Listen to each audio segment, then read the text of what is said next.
Episode 61, Eco-Noir.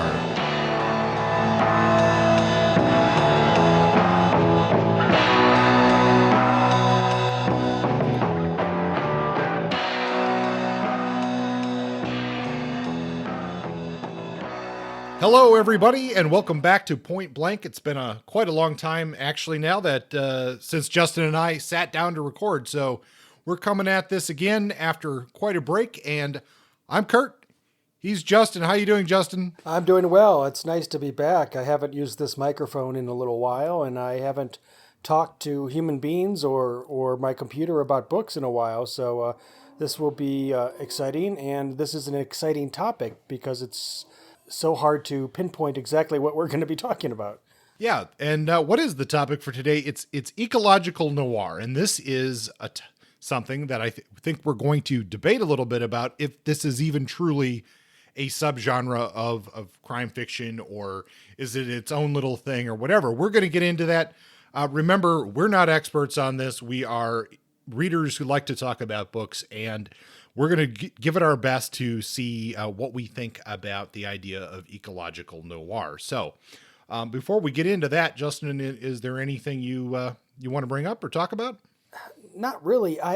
It's been a strange period in my life where I haven't wanted to read much crime fiction, and I think part of that is just burnout from work and the pandemic and seeking to clear my head and read longer, more literary works. I've been like spending time with Moby Dick on audiobook, and now I'm reading or rereading Lonesome Dove, and I think I needed a break, and I think the break has been healthy because I'm starting slowly to get back into the groove, getting excited again. I just bought a Ross MacDonald novel today, and I haven't read a detective novel in months. So I'm hoping that this will start to catalyze that energy again to get us back into another cycle of intense point blanking, so to speak.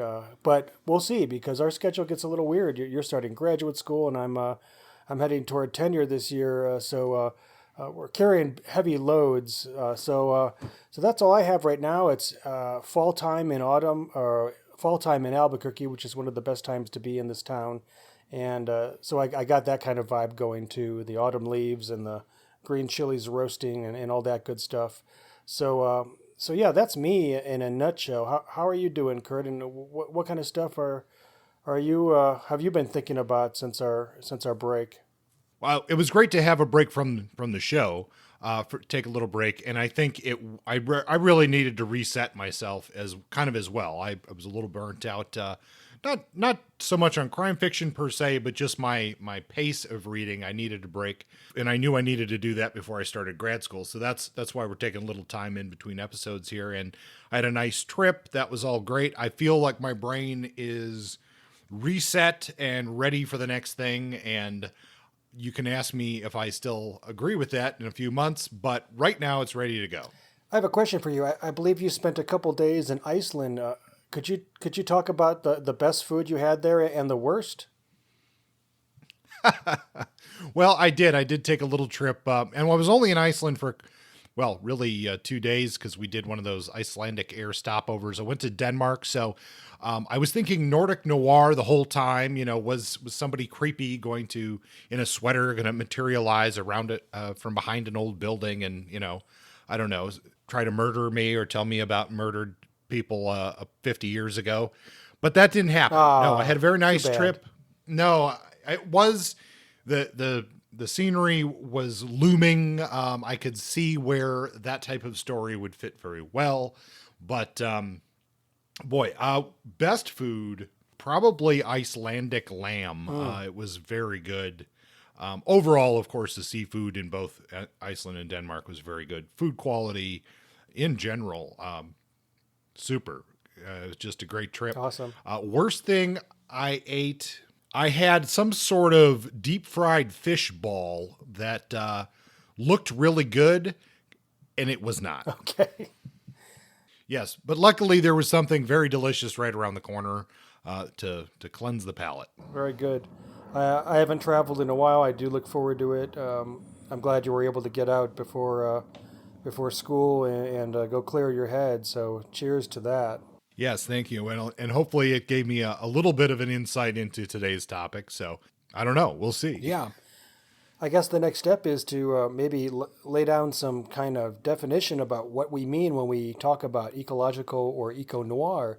This is not a widely known subgenre. One of the biggest struggles I had when we decided to do this is actually finding a definition. In fact, I didn't really find one that adequately captured the genre in any full way. So I guess we're going to leave it up to us to figure out what exactly we're looking for here. And this was your idea, I think, early on. So maybe, do you have any, sort of initial insights into what you were imagining when you thought, well, I want to read some ecological noir. What does that look like to you? You're right. It was my idea. I do think it's a term you see thrown around a little bit more in the sense of like a review of an individual book, or maybe a very loose grouping of material. But I think this is something that, with a little bit of reaching across genre and pulling things together, like, I think you could actually call this a subgenre, but you have to look at it outside of the framework of crime fiction, science fiction, fantasy, young adult. You can't look and think about those categories. So for me, what I think ecological noir is, and I think this is something we've talked a little bit about in the past about, I think we did something about crimes that happened during a disaster or something like that. How does that setting affect the book? I think that could very much be ecological noir. But for me, I think the real key here is that it's not just that the crime takes place outside, or there's fishing involved, or something along that nature. I think that the main issue of the book, it has to be environmental in nature, and it has to create a sense of anxiety, the sort of angst, the difficult choice narrative that you see in a lot of true noir fiction. And for me, I think that's a key element. I don't know. What are your initial thoughts, Justin? Well, I think that's a fair early assessment of what this kind of subgenre might look like. I guess I wonder if when we talk about ecological noir, we're talking about things like human-made ecological calamities, disasters, climate change, the effects that humans have on the environment, and then how those calamities affect the psychology of the characters in the novel, and serves as sort of like a motor or almost like a character to ramp up the anxieties and the tensions in the plot. That's one way I look at it. I don't look at it as like a bear attack is ecological noir, because no, that's just a bear as antagonist. No. So I think it's all, for me, it's all about like thinking of one scenario, like, is an earthquake ecological noir? Let people living in a space where earthquakes are common, and it becomes part of the psychology and can lead to some kind of crime, thematically crime-based plot.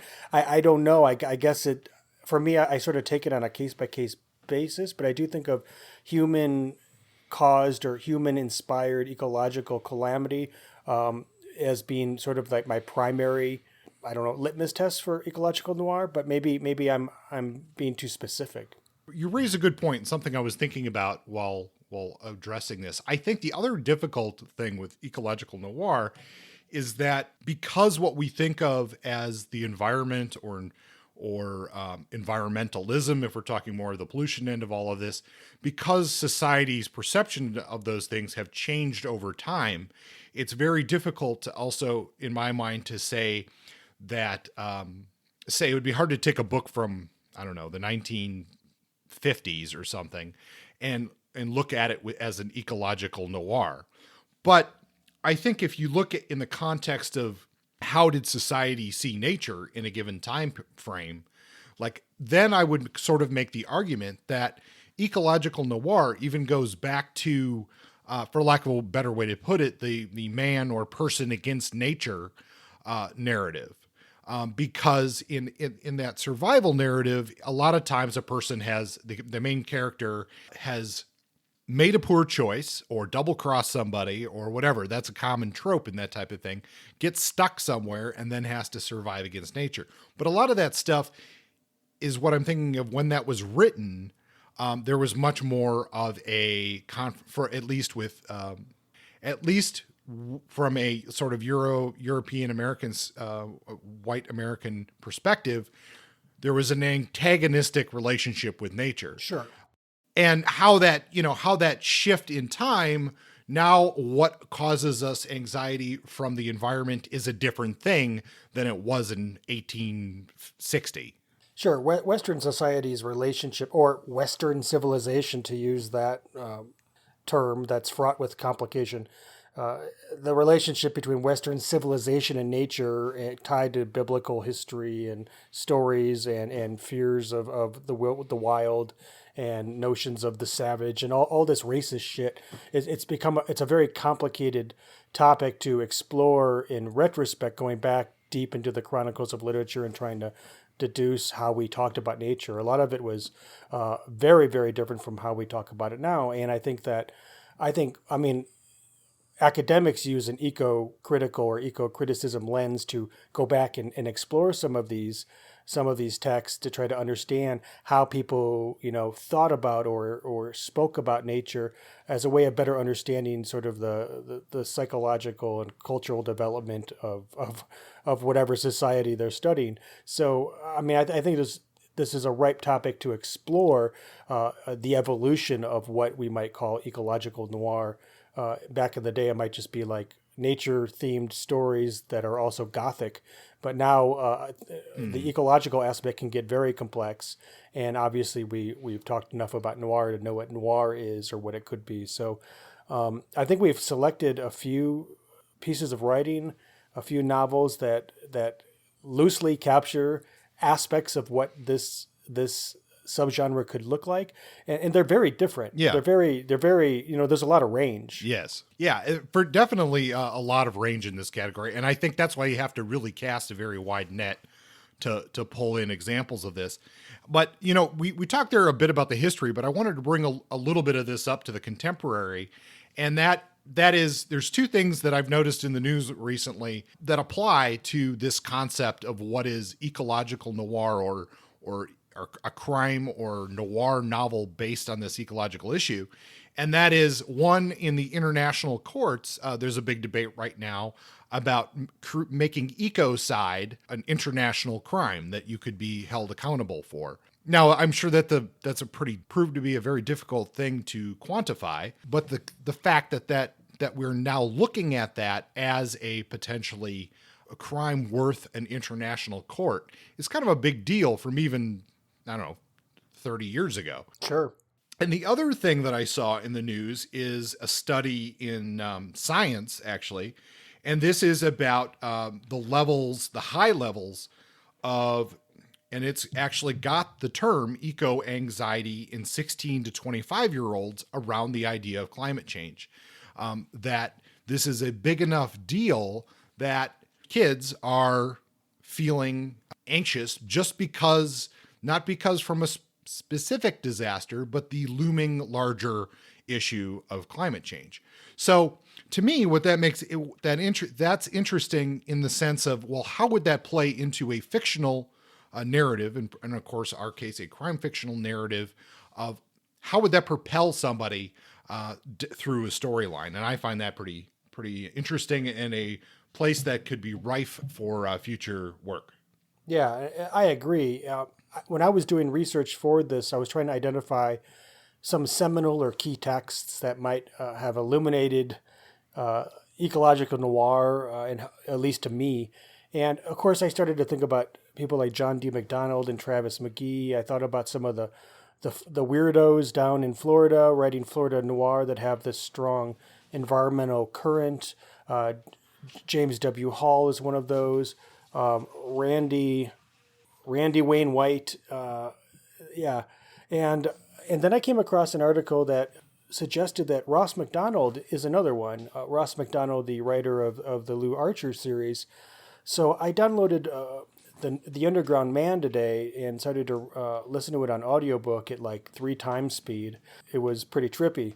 but I was trying to knock it out before this episode. I didn't make it, but I did listen to half the book in like an hour and a half. Anyway, this writer, Nathan Ashman, who wrote this essay called Hard-Boiled Ecologies, Ross MacDonald's Environmental Crime Fiction, he suggests in this essay that some of MacDonald's work may serve as an early example of ecological noir. He said that in different words, but that was the intent. And in particular, he says that The Underground Man, which came out in '71, and the next book, Sleeping Beauty, were two Lou Archer books that, quote, present ecological disaster as an adjunct to human depravity and violence. So I got excited about that concept, the idea of ecological disaster sort of being married to or like sort of dancing with a conversation about human depravity and violence and these sort of black and white sort of chiaroscuro noir themes. And I wanted to understand how that looked. In The Underground Man, a major forest fire is one of the major plot points. And I guess my biggest challenge with ecological noir is telling the difference between a ecological theme like a forest fire serving as an antagonist or a suspense fueling device versus it saying something more deeper or more complicated about being human in the world, or a noir-like plot line where, you know, we all fuck up and then die. So I guess my biggest question for ecological noir is what's using nature as a device just to create suspense, and what's using nature like a storm or a hurricane or a bear or a fire as some meta commentary about human depravity. So I think that's one thing I'm going to be thinking about when we talk about these stories.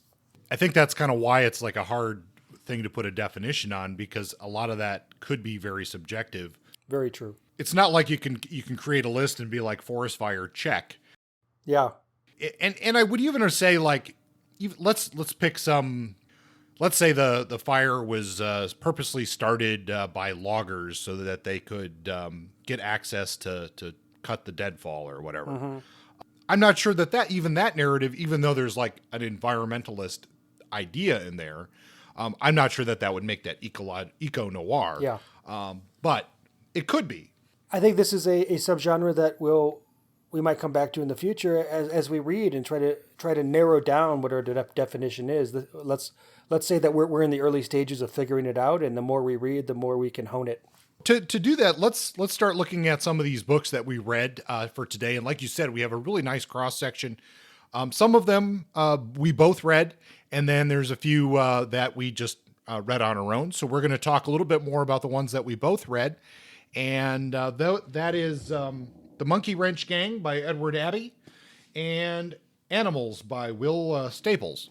So which one would you like to start off with there, Justin? I think I'd like to start off with The Monkey Wrench Gang for a couple reasons. Ooh, let's get into it. Okay. And folks, before we even talk about this, one thing I wanted to mention is, of all the books that we've read, this is probably the one book that has inspired the most illicit activity of any book we've covered so far on the show. So I think that's kind of interesting on its own. It's a book that helped start a movement. So, absolutely, yeah. If you're looking to cause pro-ecological, anti-industrial criminal activities, this is almost a handbook. It is indeed. So, yeah, the Monkey Wrench Gang, Edward Abbey. Justin, do you have a little summary you'd like to give us? Yeah, I have a spiel, and so I'll start with that. First off, this is a classic novel for a lot of reasons. Back in my troublemaking college days, this was one of the books that inspired me. It, in fact, inspired me to move west. I long ago lost my copy of the book, so I picked one up this past summer when I was traveling through Utah. I went to Back of Beyond Bookstore in Moab. The bookstore is actually named after one of the characters in this book. You'll find out that the character Seldom Seen Smith owns a river rafting company in Monkey Wrench Gang called Back of Beyond. So that was cool to pick up the book there and read it while I was camping right outside of Canyonlands National Park this summer. This is not a noir novel. We could argue about that, but overall, this is not necessarily a noir novel. noir novel. It's barely crime fiction in certain ways, or at least in the sense that it's not a detective fiction plot. It's not exactly hard boiled, and it's not noir. It has crime elements, of course. And Kurt, we could debate whether or not you would call this crime fiction explicitly or not. But but it's a fun excuse to talk about Ed Abbey, a guy who was influential to both of us in our adolescence and adulthood. But this isn't the kind of guy we can talk about on this show. We're never going to talk about Desert Solitaire on this crime fiction podcast. So this is as close as we get. And after 20 years, I was very curious to see how the book would hold up. When I was 22, it made a lot of sense and was a fun read. But now in my 40s, I was wondering if it was a little too corny, too cartoonish, too outrageous to really hold my interest. But I found that it actually held up better than I expected. I thought it was going to be far more, I don't know, sophomoric or I don't know, just base, but it wasn't.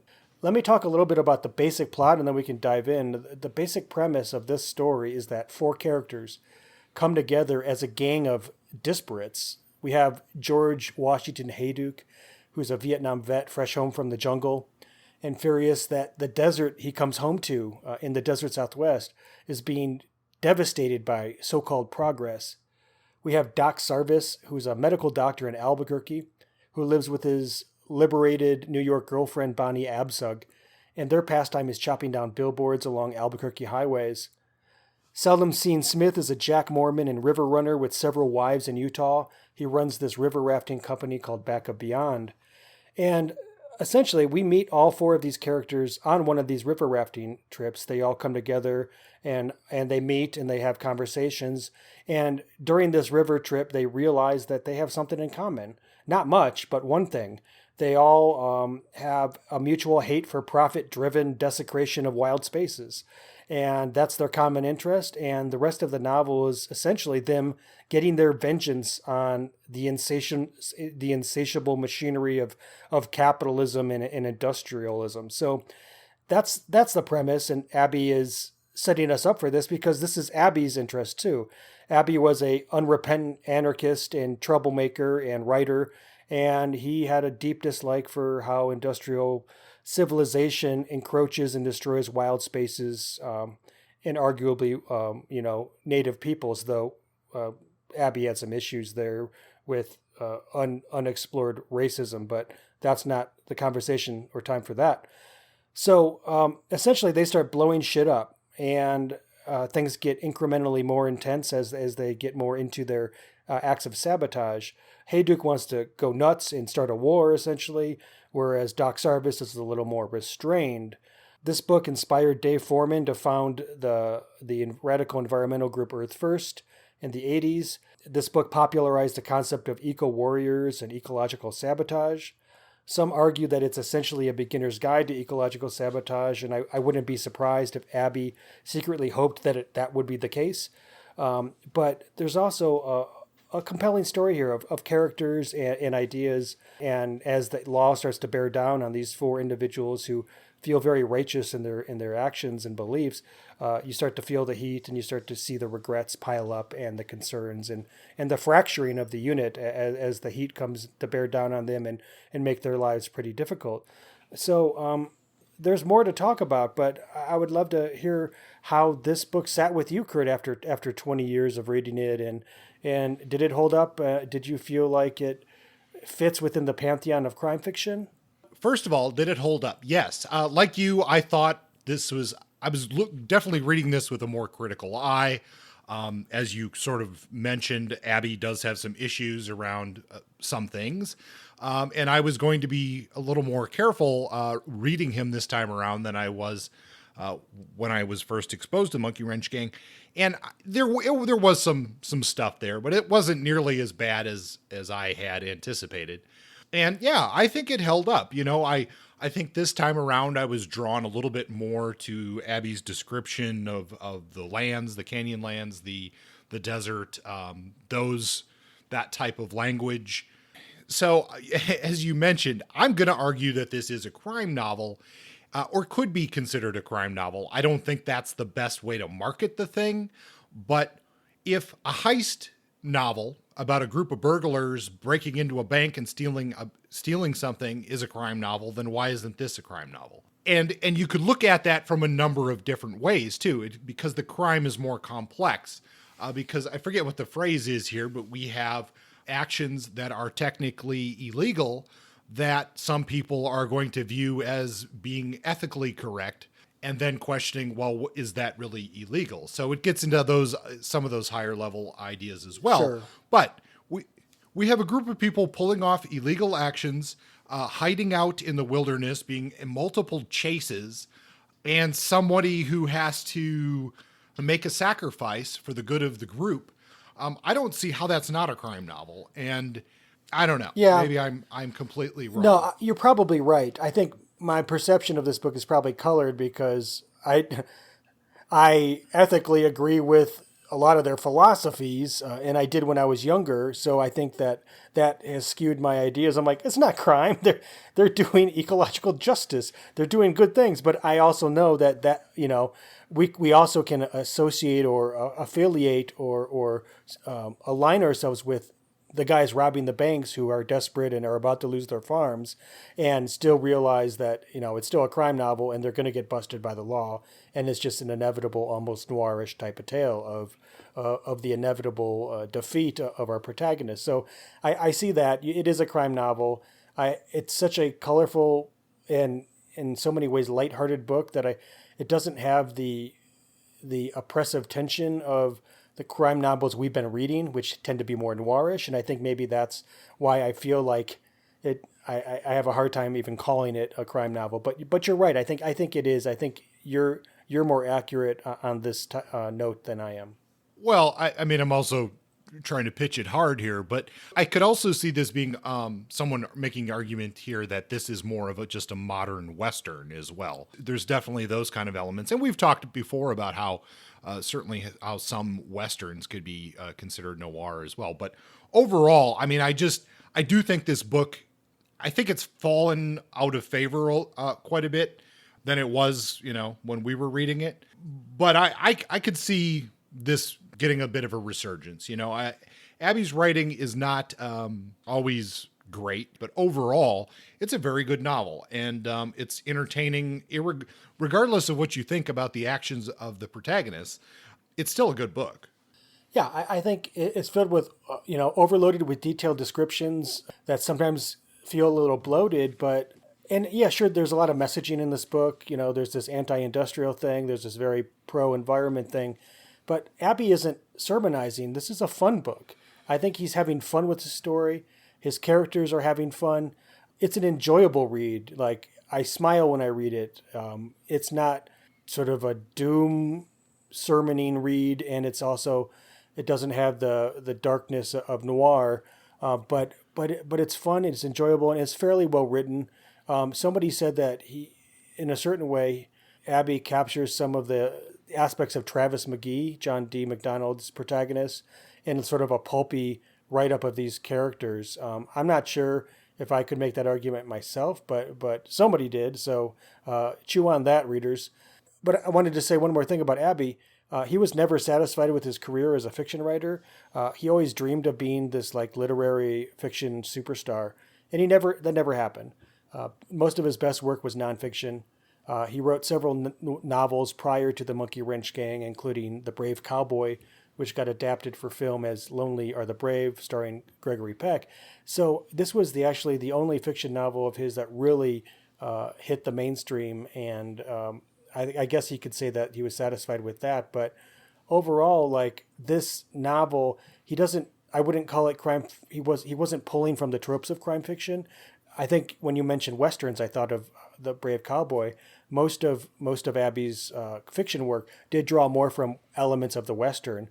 And if you think of the Monkey Wrench Gang as a bunch of sort of ethically or ideologically inspired bandits that on the Western landscape, that makes a little bit more sense than them as some kind of gang of criminal ruffians or whatnot. So I think maybe that's where Abby was drawing his energies from, even though, of course, these genres are arbitrary.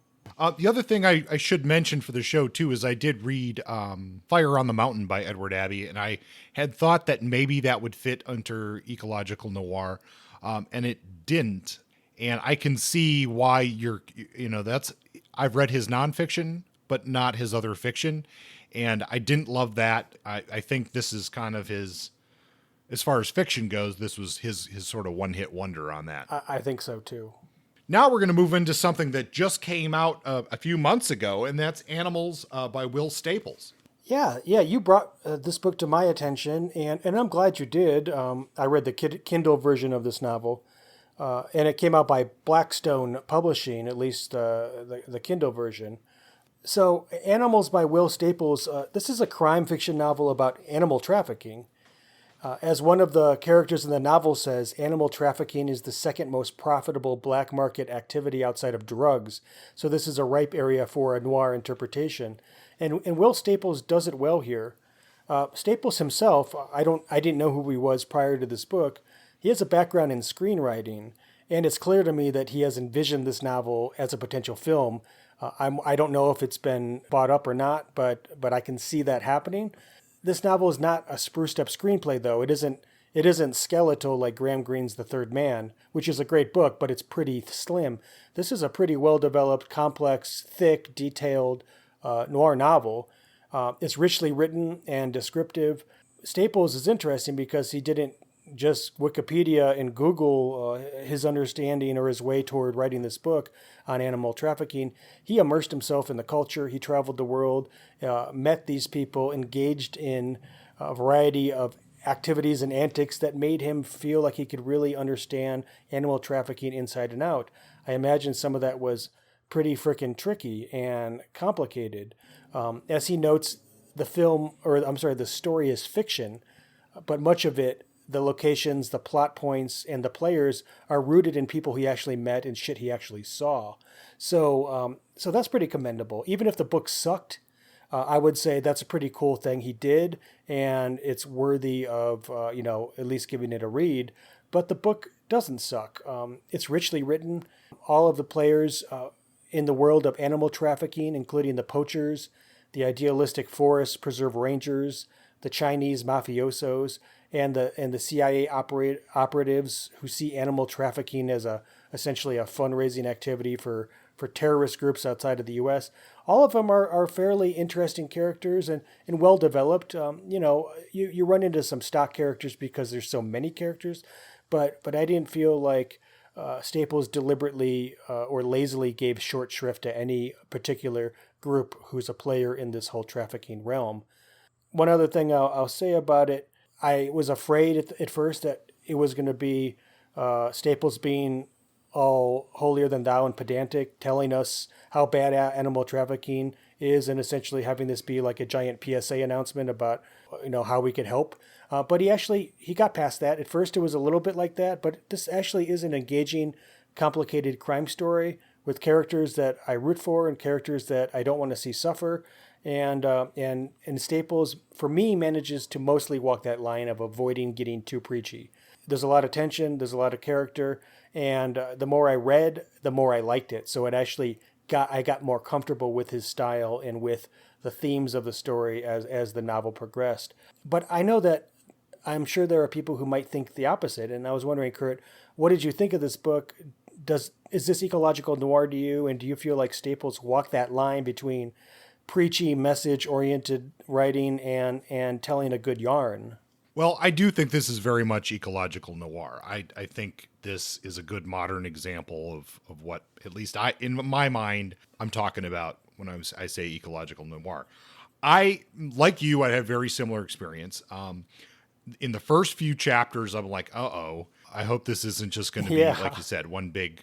But it does quickly, like, you gotta, he's obviously wants to send a message, and he's going to do that, but you do get a rich, good story out of this. I enjoyed it. I know that a lot of this stuff is accurate without fact-checking him specifically. I don't know. I think there was like one or two parts I'm like, really? Is that real? I don't think so.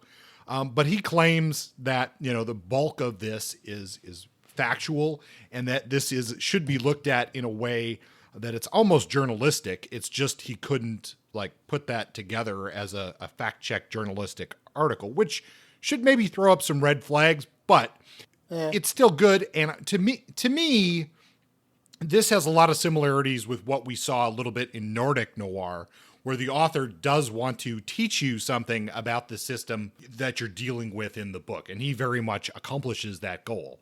Yeah, I'm of the camp that believes that in fiction we can get closer to telling the truth. It liberates us to actually tell things the way we see them or the way we feel them, and not have to worry about liability and covering up and making sure that people aren't going to come to your house and shoot you and your family. It gives you the latitude to say some things that you might be more hesitant to say in nonfiction. So even if 90% of this book was true and 10% of it was total exaggerated bullshit for the sake of the narrative, it's impressive because I learned a lot and I didn't feel like I learned. I felt like I was just along for the ride, experiencing, sitting on the shoulder like a parrot as all these characters engaged in some incredibly horrific and shocking and eye-opening activities in relation to animal trafficking. It's a small world out there, but this book expanded my mind in ways I wasn't expecting. Well, and let me just tell you how close to the truth this book basically is. And now in animals, we're talking mostly exotic cats is a big part of this book. Yeah. Rhinoceros is big in here. But in my graduate program, I just found out that one of the second year master's students is doing a thesis on illegal fishing and its connections to drug smuggling and terrorism. So that's essentially exactly at sea. That's the exact example of what's happening here in this book, Animals. This is real stuff happening out there in the world, and I think Staples did a really pretty good job with. I think this is his first novel too. Yeah, I think so as well. He does. It doesn't feel like a first novel. It feels like somebody who's been writing for a long time.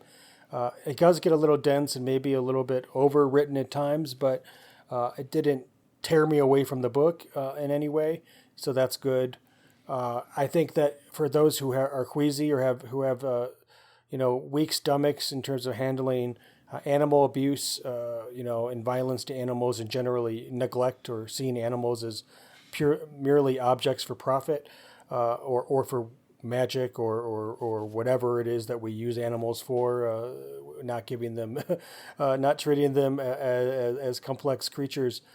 If you have any issues with that kind of stuff, this isn't going to be the book for you. It's pretty horrific at times, but if you can swallow that stuff, then I would recommend this. And I do agree with you that it would be an example of ecological noir, the ecological ecosystems, animals and their involvement, humans and their relationship to the environment, and then of course the overarching structures of capitalism and the black market and how all these things perpetuate absolute atrocities. It's all right here, and it just feels complex enough and modern enough for me to feel like this is a good modern example of what we're calling ecological noir for now.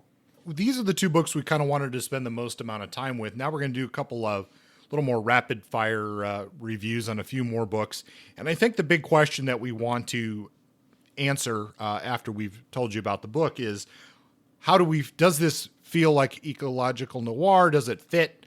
And go from there. Now, the first book up is one that Justin recently read, and I read this years ago, about the same time I read Monkey Wrench Gang. And that book it's Zodiac by Neal Stephenson. And now for me, and Justin, you're going to chuckle at this. For me, this book was almost a little more influential than Monkey Wrench Gang. Oh, I'm not surprised. I'm not surprised at all, having read it. Give me your thoughts on what you thought of the book. Yeah, totally. So speaking of books with sabotage as a primary theme, we have the Monkey Wrench Gang set in the desert Southwest, specifically, particularly Utah, northern Arizona. Here we have a book set in greater Boston, in Boston Harbor, in the waters around Boston. And sabotage is a primary theme. The book is Zodiac by Neal Stephenson, who went on to write bigger and better things. He's more known for his books Snow Crash and the Cryptonomicon. This is one of his first novels. I think it's his second, and some people critique it by saying, well, it's not as good as his best work. Well, it probably isn't. I'm not the one to tell you that. I haven't read his work, but as a standalone novel about sabotage and some other crazy shit, I really enjoyed it. I will say I listened to the audiobook version while I was wandering aimlessly around my neighborhood this summer, but I was immediately impressed by the richness of the language again, the quality of the prose. Neal Stephenson can fucking write. He knows it. Sometimes he knows it too well. Sometimes you can tell that he knows how clever and smart he is. But at the same time, this book is weird. The setup is interesting, and the main character is, while annoying to some, I found him to be fairly delightful and unique. Of the books we read in common, or at least that we have both read, this one felt the most to me like a noir story. The detective is this drug-addled genius with an ideological commitment to exposing corporate polluters, but he gets in over his head and finds that his shit stirring has repercussions. And this book kind of made me feel like I was in college again, like I was hanging out with all those troublemakers from my past. This guy is, his name is Sangamon Taylor. He goes by the acronym ST. A little blurb on the book jacket refers to this story or this character as a new age Sam Spade who sports a wetsuit instead of a trench coat and prefers Jolt Cola from the can to Scotch on the rocks. I think that's a pretty accurate sort of postmodern late 80s assessment of this character. Sort of a day-glow, hyperactive, like MTV generation troublemaking sleuth. He walks a fine line between the mainstream environmental groups and the more ecological saboteur type groups. And he utilizes his Zodiac, the titular Zodiac, which is a small, agile watercraft that's, I think, was initially born out of France and is used in military and environmental work. Anyway, he gets in this watercraft and cruises around and uncovers corporate malfeasance and wrongdoing in the waters around Boston. He's looking for corporate polluters. He's looking for corporate multinational corporations who are saying one thing but secretly polluting and causing ecological trauma to the environment. And he wants to call them out and expose them. And ST knows environmental science. He's a smart guy. He's got the background. He understands chemistry, but he also understands the power of public relations and staging spectacles and getting media involved, getting the media attention that can really draw the spotlight to these corporations and make them change their ways. They're not going to change if somebody says, hey, change your ways. But if they feel that they're going to lose money, they're going to lose prestige, then they're going to, this guy is savvy. He knows how to play the game. He's a savvy motherfucker is what I wrote in my notes. Ed Abbey might have showed a generation of idealistic young people how to fuck up bulldozers, but Stephenson in this book is showing a generation how to reflect the tools of power back on themselves with the character of ST. And I thought that was pretty cool. Like I said, some readers say it's not one of his best works. I thought it was good. I haven't read any of his other books. I'm sure some of you have, and I'm sure Kurt has. His other books look like mega intellectual, like tomes of brilliance about technology and like sort of cyberpunk themes and weird ass shit about language and a whole bunch of stuff that looks cool. I'm not there. This book isn't quite that, but I can see some of the seeds of that. I didn't care as much about the plot, I would say, as about the actual main character and his antics. I think the main character is fun to hang out with. He's a good hero. His heart's in the right place. And I was willing to go along with him for the ride, even when the plot got a little wonky toward the end. Overall, I'd recommend it. It's considered an eco-thriller or a thriller. It is a thriller. I'm not a big fan of thrillers. Sometimes they're too boilerplate for me. I would also say that this is an example of ecological noir or ecological hard-boiled detective fiction. Kurt, you read this book. I'm sure you're more familiar with Neal Stephenson as an author than I. What did you feel about this book when you first read it, and how do you feel about it in terms of ecological noir? Well, I think it's very much ecological noir. It was one of the, if not the first book to pop into my head when we originally brought up this topic. And I've said in the past, for me, sometimes when I think about a rating of a book again, a lot of it has to be of how much have I thought about this book since I've read it. So for me, I think this book almost has to be a 5 out of 5 because I've thought about this book somewhat regularly for almost 20 years. If it has that lasting effect, at least for me, I can't see why I have to give it that kind of a rating. I don't know. You make me want to reread it with my current eye and give it another look because I think I would gain something different from a read now than I did before. But I'm glad to hear that you enjoyed them. I'm sure you would get something different, but my guess is that I'm not sure that you would change your rating. If this is such a seminal work for you, influential in terms of your thinking and in terms of your relationship to crime fiction, what I saw in this book, other than, it's not fair to compare an early work to some great writers' masterworks. Like, sure, we could do it with Hemingway, we could do it with a lot of great writers, but as a standalone, this is as good or better than a lot of stuff we've read on this show. And I think if it affected you in a certain way, 5 out of 5 is a totally legitimate rating for this book. I don't think I would give it that at this point. I'd give it a 4 something out of 5, but it would be a book I'd be willing to reread and think about, and from after a few months, and I'd even be willing to review and reconsider that rating. It's a strong book and it's unique. I've read nothing like it.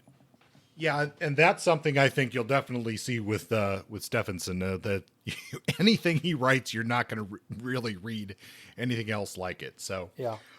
But anyway, we should move on to our shorter review stuff. Neither of us we didn't read together, I guess.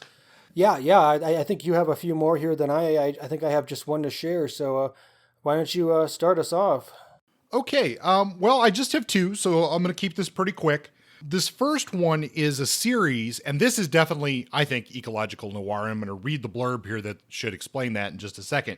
But this is the book The Glass Factory, a Philomena Buscocella mystery. And it's written by Kenneth Wishnia, I believe is how you say his name. So the blurb here and now I should also say that these were reprinted not that long ago from PM Press, but this was originally a series that came out they don't have the original publication date. It came out earlier to good regard, but then it just got dropped from a publisher. And this entire series, there are 5 of them, 23 Shades of Black, Soft Money, Red House, Blood Lake, and The Glass Factory. They all feature this Philomena character who's described as an irreverent, intrepid, Ecuadorian-born former New York City cop with the savvy of Aaron Brockovich and the stamina of Wonder Woman. That's what Newsday says about her. Okay. She's, like I said, a former cop who, I think she's a cop in the first book, but by this one, she's a former cop. She's got a young child. She's a single mom, a down and out woman from Ecuador who's scraping by. And on top of that, she has a nemesis that I believe comes from the first book who runs these terrible companies that are polluting stuff, and she's kind of on a mission to take him down. In the course of the series, and I don't think this really gives that much away, she herself is poisoned, really, by some of these chemicals, and she has to go through the process of healing from that. It's a journey for this character, but all of these books bring up, as far as all of the ones that I've read or that I know of, bring up ecological issues in the detecting. And here you have an actual detective going after a essentially corporate criminal for whatever. And you have a lot of in the case of this book, it is a little dated, but it's computer manufacturing, and they're basically leaching the chemicals into a poor, mostly immigrant community in Long Island, and all the complexities going on there. So for me, this is a really good character. Wishnia writes her very well. She is definitely a voice that we don't often see in detective fiction or crime fiction in general. And to blend that together with this ecological and environmental element, I think this is kind of a benchmark for me anyway of what ecological noir could really be all about. Well, that's interesting. I'm not familiar with the author, with the title, but it does sound interesting. I like the idea of this strong woman Ecuadorian protagonist. That sounds like new terrain. Yeah, and because there's a series, I've actually considered, and that's why I was a little vague on this particular book. I've considered suggesting that we do a main topic on one book of this series because I like it. I'm game. We'll talk about it after the show. I've been scooping out series today, thinking ahead toward our future and going, what singular books do I want to read? And I shared with you that French author earlier today, and I was like, okay, there are a variety of folks out there that there's still plenty of undiscovered or unexplored territory for us. So I have hope that we'll find some jolly good nuggets of crime literature in the coming months and years. Yeah, for sure. All right, Justin, I believe you've got one for us. Yeah, so earlier I talked about how I was trying to scope out Florida for some good environmentally themed or ecological noir stories. I instantly thought of James W. Hall, who founded my MFA program and invented the character Thorn. So he created this Thorn series with this Thoreau-loving sort of backwoods fish fly making like iconoclastic hermit. And so I figured there would be a good ecological noir angle in that series. I read a couple books in the past. This time I read Tropical Freeze, which was the second book in the Thorn series, but there was no ecological angle in that one. I chose wrong. That's on me, so I'm not going to review it. But another one of these Florida noir authors that focuses on environmental themes is a guy named Randy Wainwright, who apparently owns a chain of restaurants in Southwest Florida. That didn't win me over to his side, but I read a couple of his books anyways to get a sense of what he does. His first book, Sanibel Flats, is not, to me, ecological noir. In fact, I wouldn't recommend this book.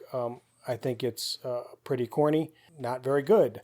But the fourth book in his series is called Captiva. And I actually liked this book a lot. I thought it was a really solid environmental or ecological noir book set in Florida. I listened to the audiobook. It's a fast-paced story. It's enjoyable. I would say it's certainly environmentally themed. And we could argue, as you'll see, that the ecological themes are so tied up with the human themes that it doesn't, in fact, satisfy our requirements for ecological noir. This is debatable, of course. In this story, we have a protagonist. His name's Dr. Ford. He's a marine biologist, but he has this mysterious sort of government background. What did he do with the government? He doesn't tell anybody, but he certainly knows a lot about bomb making, so there is that. He's no activist. He's no, frickin' Ed Abbey, but he's deeply invested in the intersection of environmental problems and human desires in the marine country of Southwest Florida.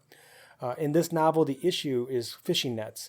This is a specific issue. It's really the main plot motor of the story is this sort of tension about a new law that's outlawing certain kinds of fishing nets. There are two sides, and they're really pissed off. There's the sports fishers, and there's the commercial fishers. And our guy, Dr. Ford, is right in the middle of all this. In the novel, we're also introduced to this character named Hannah Smith. She goes on to star in some of White's books. He actually makes a whole series dedicated to her later on. But this is her introduction, and I can see why she gets her own series. She's a very grounded, bombastic, fiery, inspiring, strong woman protagonist, or at least a side character that has a lot of purpose in the story. She comes from an old Florida family, and she's affiliated with the net fishermen and sort of serves as a go-between between Ford and the other side. As this is my first Doc Ford book, I enjoyed it, and this was a book I wanted in some ways John D. MacDonald's Flash of Green to be. It has the same setting, that Southwest Florida landscape. It's all languid and mellow, but then crazy shit happens and it stirs things up. There's a strong environmental, ecological component. There's a lot of tension fueled by laws that are supposedly infringing on the rights of some to make money, with the stated purpose of protecting delicate ecological systems. You know, who's right, who's wrong, how far can we go with laws to protect things that don't make us rich. You know, it's all about that profit motive, and that plays a central role in the story. I like the characters, and I thought the writing was fairly strong. I think his first book was a pile of garbage in a lot of ways. But this fourth book, I would recommend it, and I would consider it an example of at least more lighthearted ecological noir. So that was pleasing, and I'm glad that I read it. So, victory. Kurt, what did you read? Okay, I've got one last one here, and this is actually nonfiction. I do think it's worth talking about for the show here. This is called Nature Noir, a park ranger's patrol in the Sierra by Jordan Fisher Smith. What's interesting about this is he's a ranger at the Auburn State Recreation Area, which is in the Sierra Nevadas in California, sort of between Sacramento and Reno. And what's interesting about this area is that it was slated to have a dam built on it. The dam, it was never a good idea to put this dam in the first place. The geology wasn't right, but the reason it was slated to be there is because this landscape had been very decimated by mining back in the day. And what he recounts in this, this is very similar to Edward Abbey in some regards, because he has very nice descriptive elements of the mountains, the river, the people that he interacts with as a ranger, his job as a park ranger. But I think why it's worth mentioning here is that a lot of this stuff happens because of this tension in this space. It's essentially, in many ways, like almost an apocalypse landscape. There's not a lot of governing rules about the place because it's caught in this legal limbo of it's part of a dam project that has been delayed for 20 years or so. And well, whose jurisdiction is this land? What can you do? But there's so many different tensions about this land use issue and the space that it's a very good story. And I think you could take some of the ideas, some of the crimes that he talks about in this Nature Noir book, and certainly use those as a stepping stone for an ecological noir based crime fiction novel. Interesting. There was one other book that I wanted to read. There were actually a few, but my eyes were bigger than my stomach, I guess. One of them that I wish I would have read, and I did buy, perhaps I'll read soon, is called A River Out of Eden by John Hockenberry. It came out in 2002, and the story is set in the Pacific Northwest, and the main character is a government marine biologist who is of Chinook descent, and is charged with investigating a series of bizarre murders related to hydroelectric dams coming down, and activists struggling to reclaim the river for the sake of salmon. And then all of a sudden people are getting found murdered with elaborate harpoons. It sounds like something that could easily be classified as ecological noir in a cool setting. And I'm really excited to read that. Obviously, I'm not going to review a book I haven't read, but I just saw the blurb about it and I got excited again. So I think that might be up your alley as well, Kurt. So yeah, that sounds like something I might want to check out, or maybe there's a local audiobook available. I believe there might be. You should definitely look into that. I'm not sure if we've authoritatively deduced what ecological noir is, but I feel like we're a little bit closer than we were, and I think if anything, it was an excuse to read some books and play around with a subgenre that doesn't get nearly as much direct attention as it could, and perhaps will in the future. I think we have shown that there is enough substance here to call this, if you want to, a subgenre. I don't think you're going to see this dominate the shelves anytime soon. I think there's a lot of elements here that make sense to a traditional noir type story, and a lot of stuff that could be certainly mined to make a rural noir, or, well, any kind of noir really, but particularly a rural noir, a good ecological noir. Yeah, totally. I think we have a good foundation here. So, do you have any other thoughts before we wrap up and discuss our future episodes? No, I think we've done it. I think we've given our listeners something to think about, and maybe some good titles to think about reading. Justin, what do we have coming up in our next episodes? All right, so coming up in future episodes, I'll give you a couple so that you all can prepare. Our next episode is going to be Ed McBain's Cop Hater. We're finally doing a deep dive on a police procedural, so I'll be curious to see how that conversation goes. And then after that, we're going to go and check out some Tartan Noir with William McIlvaney's Laidlaw. And then we're going to talk about Tartan Noir more generally, but that's the book we're going to spend specific focused time on.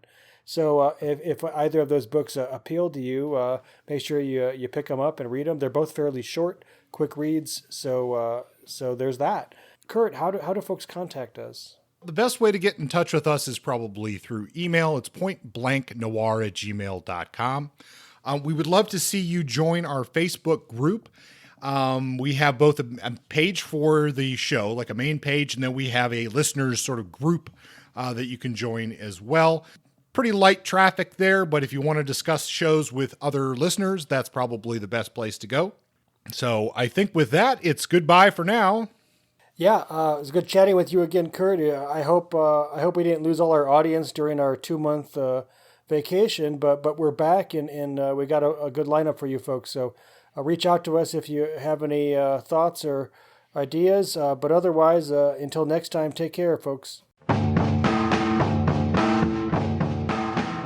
Point Blank is under a Creative Commons license. Music is by Justin. Copywritten works are property of their respective holders.